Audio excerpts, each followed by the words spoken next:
Friends, welcome to Prabhat classes YouTube channel.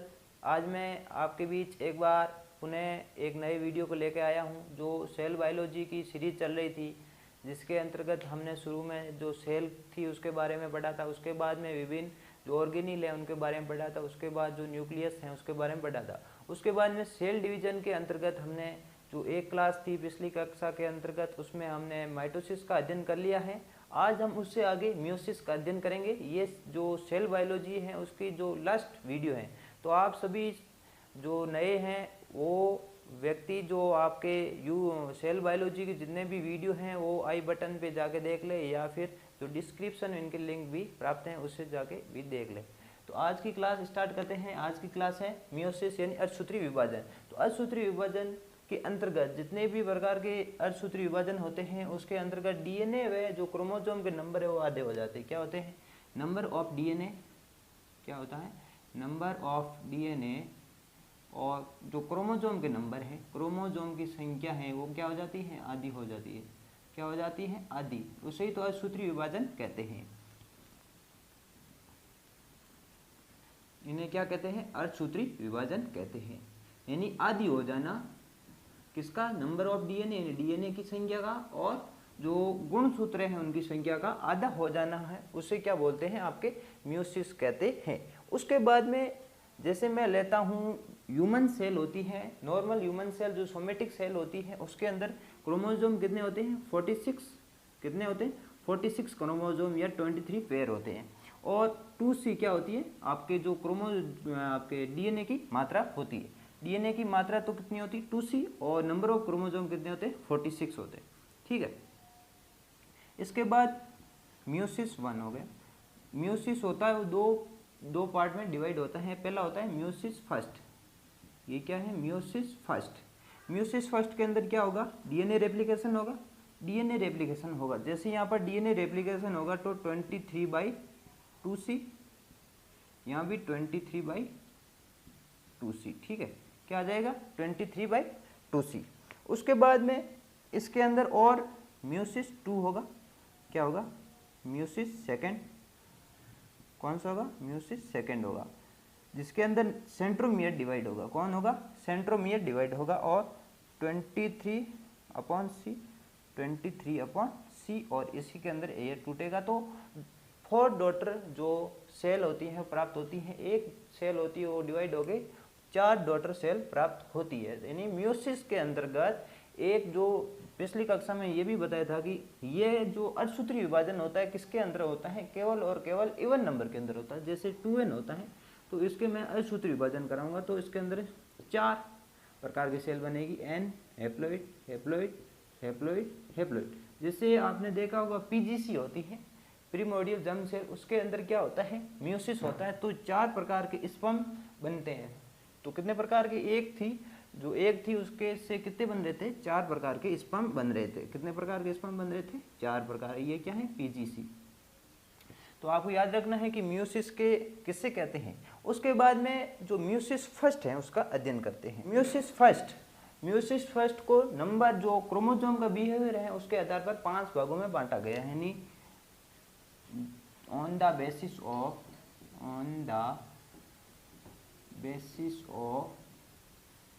Chromosome behaviour, यानी chromosome के व्यवहार के आधार पर इसको 5th पार्ट के अंदर बांटा गया है। पहला होता है लेप्टोटीन, जाइगोटीन, थर्ड होता है पकाइटिन, फोर्थ होता है डिप्लोटीन, फिफ्थ होता है डायाकाइनेसिस।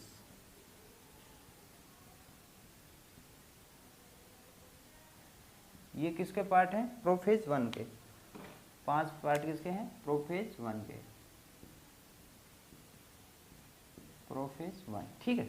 तो प्रोफेज 1 के कितने पार्ट हो गए? 5 हो गए। तो ये आपको जो सीरियल वाइज नंबर याद रखने हैं कि पहला कौन सा होता है? लेप्टोटीन, दूसरा जाइगोटीन, तीसरा पकाइटिन, और चौथा होता है आपका डिप्लोटीन, फिफ्थ होता है डायाकाइनेसिस। और इसकी एक ट्रिक भी होती है कि इसको याद रखने की एक ट्रिक भी होती है।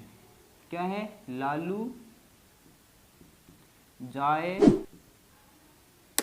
लालू जाए प्यार से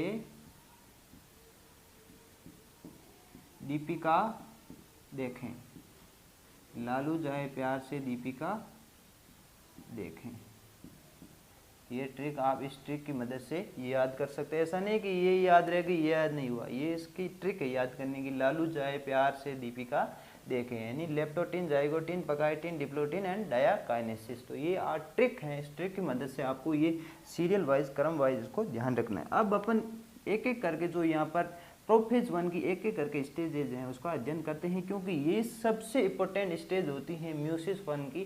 जितने भी प्रकार के एग्जाम के अंदर क्वेश्चन आते हैं तो इन्हीं स्टेज के अंदर से आते हैं। तो अब देखते हैं कि लेप्टोटीन के अंतर्गत क्या क्या है। लेप्टोटीन प्रोफेज 1 की पहली अवस्था होती है, उसे लेप्टोटीन बोलते हैं। इसके अंदर जो क्रोमेटिन नेट बिखरा रहता है, क्रोमेटिन कंडेंस होकर किसमें बदल जाता है, क्रोमोसोम, यानी संघनित होकर ये संघनित हो गया और क्रोमोसोम के अंदर बन जाता है। ठीक है। उसके बाद जो भी प्रकार के एनिमल होते हैं उनमें इसकी स्थिति होती है बुकेस्ट शेप। एनिमल के अंदर देखूं तो होती है बुकेस्ट, आपने गुलदस्ता देखा होगा उसके आकार का होता है, यानी गुलदस्ते आकार का होता है, बुकेस्ट शेप का गुलदस्ता। गुलदस्ता अवस्था भी कहते हैं, गुलदस्ता आकार का होता है। तो एग्जाम में डायरेक्ट क्वेश्चन आ जाता है कि गुलदस्ता अवस्था किसे कहा जाता है, तो होती है लेप्टोटीन के अंतर्गत अपीयर होती है। उसके बाद में दूसरा आता है, वो आती है आपकी लेप्टोटीन, जाइगोटीन। लेप्टोटीन के बाद कौन सी आती है, जाइगोटीन। ठीक है, ये है जाइगोटीन। तो जाइगोटीन के अंतर्गत क्या होता है कि जैसे मैंने एक क्रोमोसोम बनाया, ठीक है, ये बाईवेलेंट है, एक यहाँ पर और बनाया, ठीक है,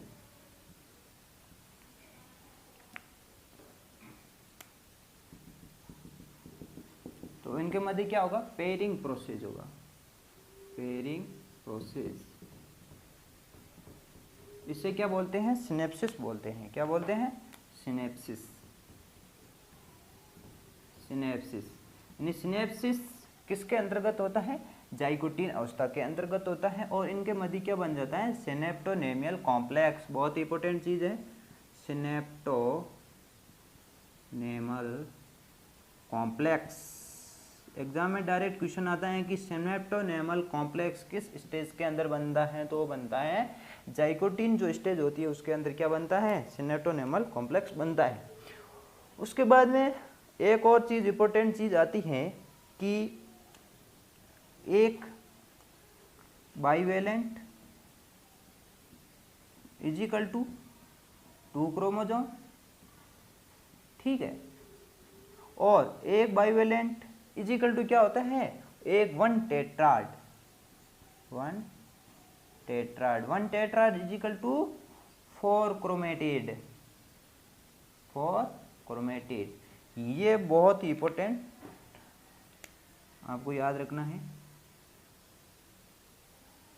कि एक bivalent is equal to 2 chromosome और एक bivalent is equal to 1 tetrad is equal to 4 chromatid. इसका मतलब क्या हो गया कि एक टेट्राड बराबर 2 क्रोमोसोम, एक bivalent is equal to 4 chromatid और एक आपका chromosome is equal to 2 chromatid. तो ये आपको इसका रिलेशनशिप आपको दिखाई दे रहा है, तो ये रिलेशनशिप आपको याद रखना है। नेक्स्ट स्टेज आती है और इसके अंदर एक और होती है कि ये पेयरिंग प्रोसेस किसके अंदर होती है, तो ये दोनों आपको क्रोमोसोम दिखाई दे रहे हैं, तो ये दोनों क्रोमोसोम कौन से हैं, होमोलोगस क्रोमोसोम है। कौन से क्रोमोसोम है, होमोलोगस या समजात गुणसूत्र है। कौन से है, समजात गुणसूत्र। कौन से गुणसूत्र है, समजात गुणसूत्र है। तो होमोलोगस क्रोमोसोम के अंतर्गत ही आपके पेयरिंग होती है। तो नेक्स्ट स्टेज आती है, वो आती है पकाइटीन। तो दोस्तों नेक्स्ट स्टेज पकाइटीन आती है। इसके अंदर क्या होगा, जो टेट्राड बना था वहां पर, जो जाइगोटीन के अंदर टेट्राड बना था, तो टेट्राड यहाँ पर क्या होगा, क्लियरली विजिबल होगा, यानी टेट्राड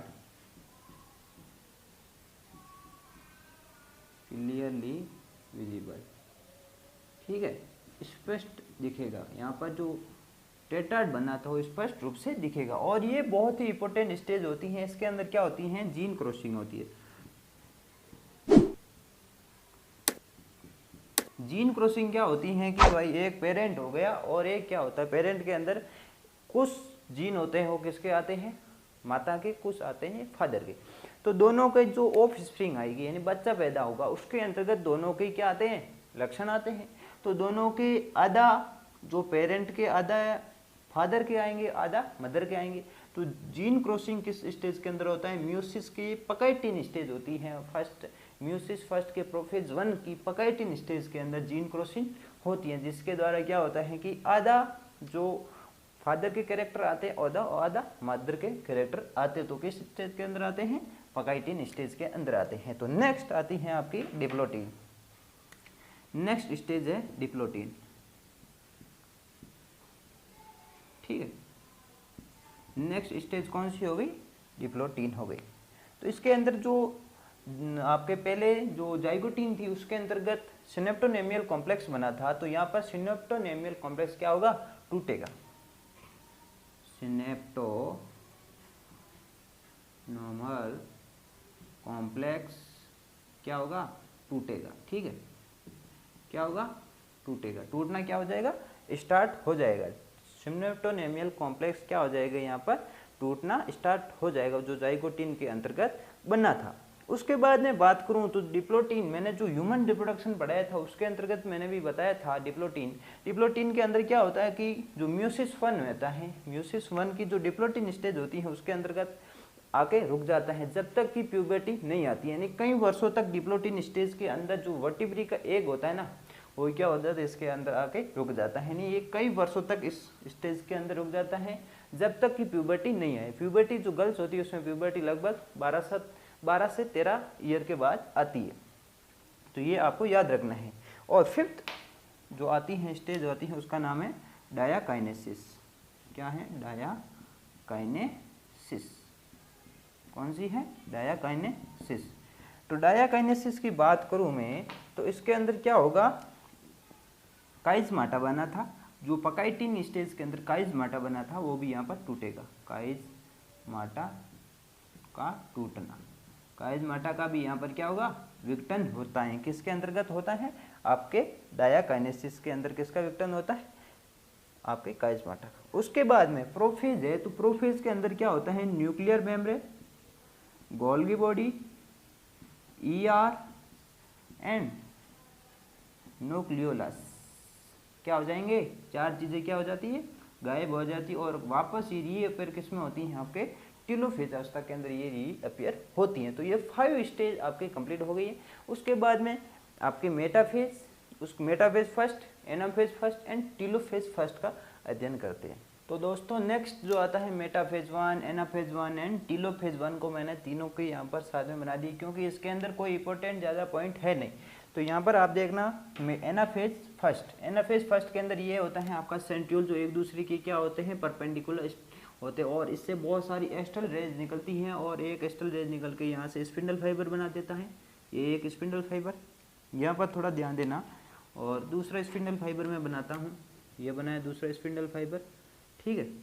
और एक और बनाता हूँ तीसरा स्पिंडल फाइबर, यानी इसके अंदर का 3 विभिन्न प्रकार के स्पिंडल फाइबर मिलते हैं। कौन कौन से मिलते हैं, एक तो हो गया ये डायरेक्ट वाला और उसके बाद एक हो गया कॉन्टिन्यूस, इसके मध्य कोई बीच में नहीं है, ये कॉन्टिन्यूस। उसके बाद ये क्या होगा, डिसकॉन्टिन्यूस और ये होता है इंटरजोनल। यानी 3 प्रकार के क्या मिलते हैं, 3 टाइप्स के क्या मिलते हैं, स्पिंडल फाइबर मिलते हैं। कौन कौन से मिलते हैं, पहला होता है आपका जो आपको ग्रीन कलर से दिखाई दे रहा है उसे बोलते हैं कॉन्टिन्यूस, ठीक है। दूसरा होता है डिसकॉन्टिन्यूस, ठीक है। और थर्ड होता है आपका इंटरजोनल, यानी दोनों के मध्य का, जो ब्लैक कलर से दिखाई दे रहा है आपको, इंटरजोनल स्पिंडल फाइबर। तो ये 3 फाइबर जो स्पिंडल फाइबर वो इसके अंदर मिलते हैं नहीं। उसके बाद ये मेटाफेरिक प्लेट पे जाते हैं, किस पे जाते हैं, मेटाफेरिक प्लेट पे, इक्वेटोरियल प्लेट पे जाते हैं। जो क्रोमोसोम आपको दिखाई दे रहे हैं इक्वेटोरियल प्लेट पे जाते हैं। और यहाँ पर देखना, यहाँ पर क्या नहीं होगा, DNA रेप्लिकेशन नहीं होगा, ठीक है। और सेंट्रियोल डुप्लीकेशन भी नहीं होता है। ठीक है, क्या नहीं होता है, सेंट्रियोल का डुप्लीकेशन भी इस स्टेज के अंतर्गत नहीं होता। ठीक है,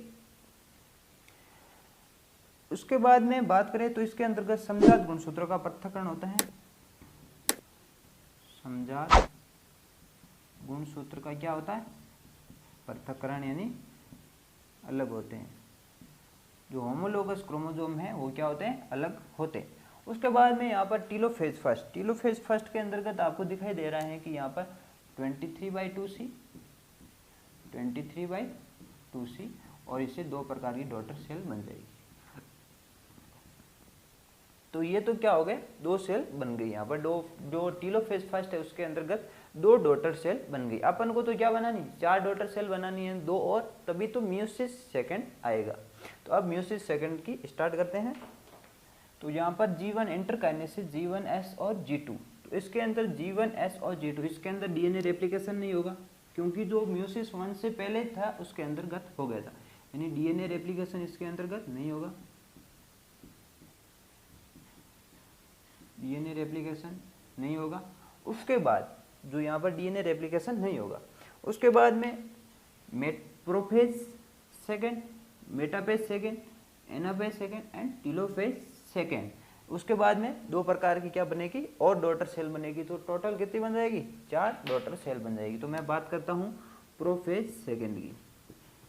तो प्रोफेज सेकेंड, जैसे मैंने यहाँ पर प्रोफेज सेकेंड के लिए डायग्राम बनाया है, ठीक है, ये पर क्या पर ये सेंट्रोमियर, सेंट्रोमियर, ठीक है, और यहाँ पर क्या होते हैं आपको पता है, क्रोमोसोम है, जैसे मैंने यहाँ पर क्रोमोसोम बना दिए, ठीक है, ये इससे जुड़े रहते हैं और ये जुड़े रहते हैं। ठीक है, ये इक्वेटोरियल प्लेट पे नहीं है, ये सॉरी इससे जुड़े नहीं रहते हैं, आपको याद, ये तो आप मेटाफेज में आएंगे। ठीक है, ये तो किसके अंदर हो गया, प्रोफेज के अंदर। जैसे और यहाँ पर बनाता हूँ मेटाफेज, ये metaphase second, anaphase second and telophase second. तो एनाफेज सेकेंड की बात करूं तो इसके अंदर ये इक्वेटोरियल प्लेट पे आ गए, ठीक है, किस पे आ गए, इक्वेटोरियल प्लेट पे आ गए। अब ये जुड़े रहते हैं, ठीक है, ये किस पे आ गए, इक्वेटोरियल प्लेट पे आ गए। तो यहाँ पर मैं क्रोमोसोम की बात करूँ तो ये काम कितना होगा, 23/2C, यहाँ भी कितना होगा 23/2C, ये दोनों को मिला के। और मैं एनाफेज की बात करूँ, ठीक है, यहाँ पे अलग हो जाएगा, यहाँ भी अलग हो जाएगा, 23/2C, यहाँ भी 23/C और यहाँ भी 23/C। और टीलोफेज के अंदर ये एक क्या है, पोलर पे चले जाएंगे, यहाँ भी 23/C, 23/C, और इससे दो प्रकार की डॉटर सेल बन जाएगी। और तो टोटल कितनी बन जाएगी, आपके चार डॉटर सेल बन जाएगी। कितनी बन जाएगी, चार डॉटर सेल बन जाएगी। कितनी बन जाएगी, चार, ये दो आएगा। यहाँ पर क्या होगा, यहाँ जो एनाफेज सेकेंड है इसके अंदर क्या होगा, सेंट्रोमियर डिवाइड होगा। क्या होगा, सेंट्रोमियर डिवाइड होगा। ठीक है, इसके अंदर क्या होगा, जो एनाफेज 2 है, आप यहाँ पर इंपॉर्टेंट चीज है सेंट्रोमियर डिवाइड,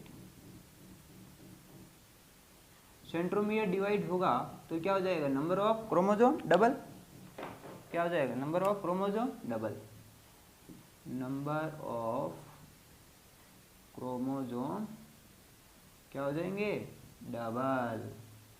ठीक है ना, तो नंबर ऑफ क्रोमोसोम डबल किसके अंदर होंगे, एनाफेज सेकंड के अंदर होंगे।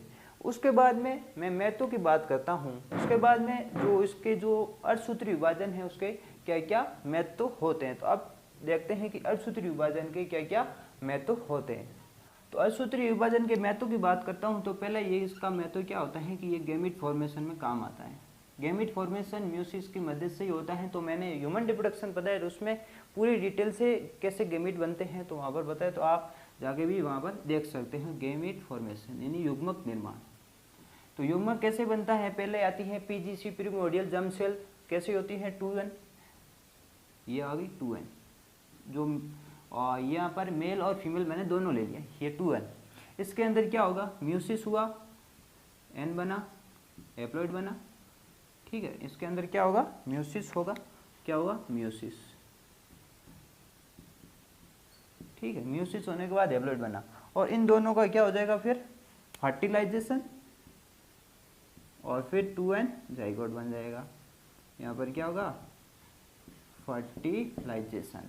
यानी आपको दिखाई दे रहे हैं कि 2n से इसके अंदर म्यूसिस हो गए, n बना, n बनने के बाद पुनः 2n स्टेज आना, यानी इसके अंदर म्यूसिस हुआ, उसके बाद फर्टिलाइजेशन होने के बाद पुनः 2n स्टेज आना। यानी जितने भी प्रकार का क्या होते हैं कि यहाँ पर जैसे म्यूसिस नहीं होता, यहाँ पर 2n होता, 2n मिलके 4n हो जाता, तो क्या हो जाता है कि अतिकायता उत्पन्न हो जाती थी। तो इसीलिए क्या होगा, यहाँ पर म्यूसिस होगा, म्यूसिस होने के बाद पुनः हैप्लॉइड, हैप्लॉइड आने के बाद पुनः आपका क्या होगा, यहाँ पर 2n यानी आपके डिप्लॉइड स्टेज आती है। तो पहला क्या होगा इसका महत्व, यानी ये आपका गैमेट फॉर्मेशन में काम आता है। और दूसरे महत्व की मैं बात करता हूँ, जितने भी प्रकार के आपके वेरिएबिलिटी आती हैं, जितने जैसे ह्यूमन आप देख रहे होगे, आप भाई के अंदर की जितने भी प्रकार के आप मतलब आप भाई होते हो, तो भाई 2-3 भाई होते तो देख लेना आप, प्रत्येक भाई एक दूसरे से अलग देखेगा, यानी वेरिएबिलिटी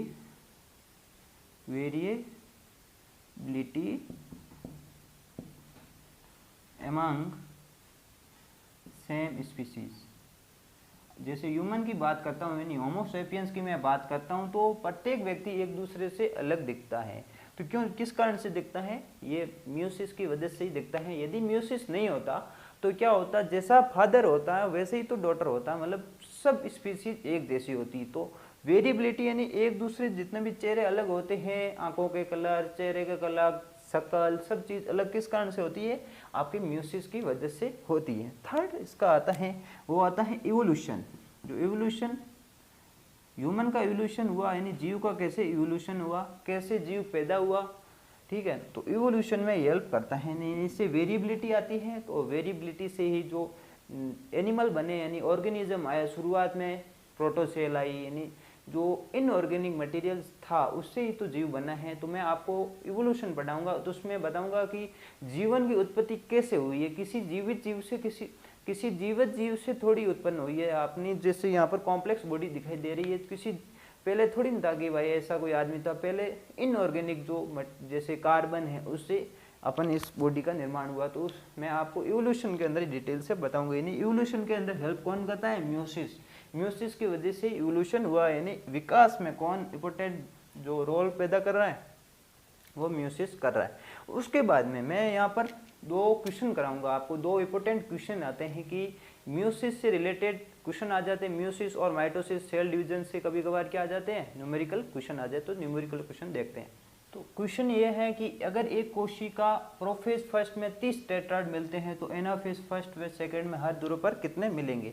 तो मैंने पीछे एक और इम्पोर्टेंट कंसेप्ट बताया था कि एक टेट्राड बराबर 2 क्रोमोसोम होते हैं, यानी एक टेट्राड में कितने क्रोमोसोम होते हैं, 2।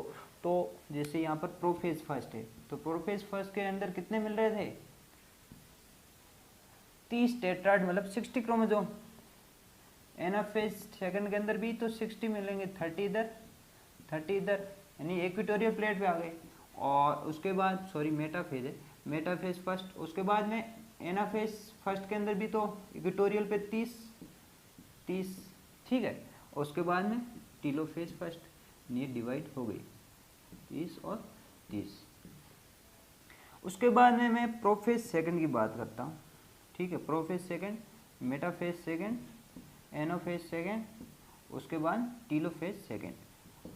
प्रोफेज सेकंड की बात करता हूँ, यहाँ 30 क्रोमोसोम और एनाफेज के अंदर भी 30, मेटाफेज सेकंड के अंदर 30 क्रोमोसोम है। तो एनाफेज सेकंड की बात करें तो यहाँ पर क्या होगा, सेंट्रोमियर डिवाइड होगा, तो नंबर ऑफ क्रोमोसोम डबल हो जाएंगे, यानी यहाँ पर भी 30, यहाँ पर भी 30, और यहाँ टीलोफेज के अंदर भी 30 और 2 डॉटर सेल और बन जाएगी, तो 4 डॉटर सेल बन गई।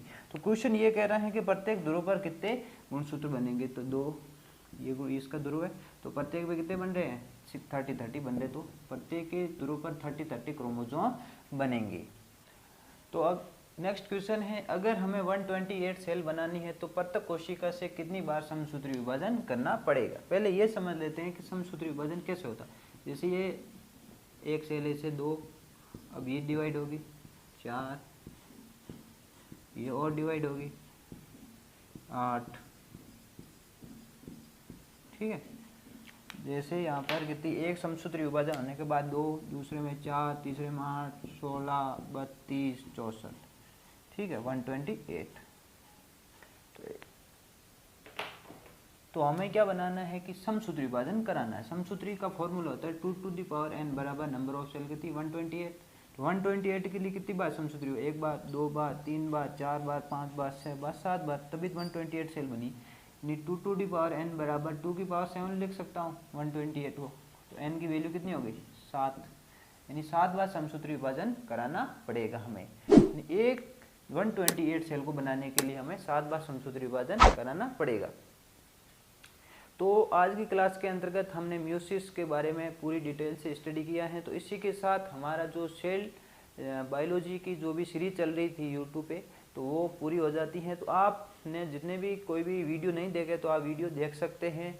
और ये आज की क्लास हमारी थी म्यूसिस पे। और यदि कोई व्यक्ति इस चैनल पे पहली बार जुड़ा है तो इस चैनल को सब्सक्राइब, लाइक एंड शेयर करें। धन्यवाद।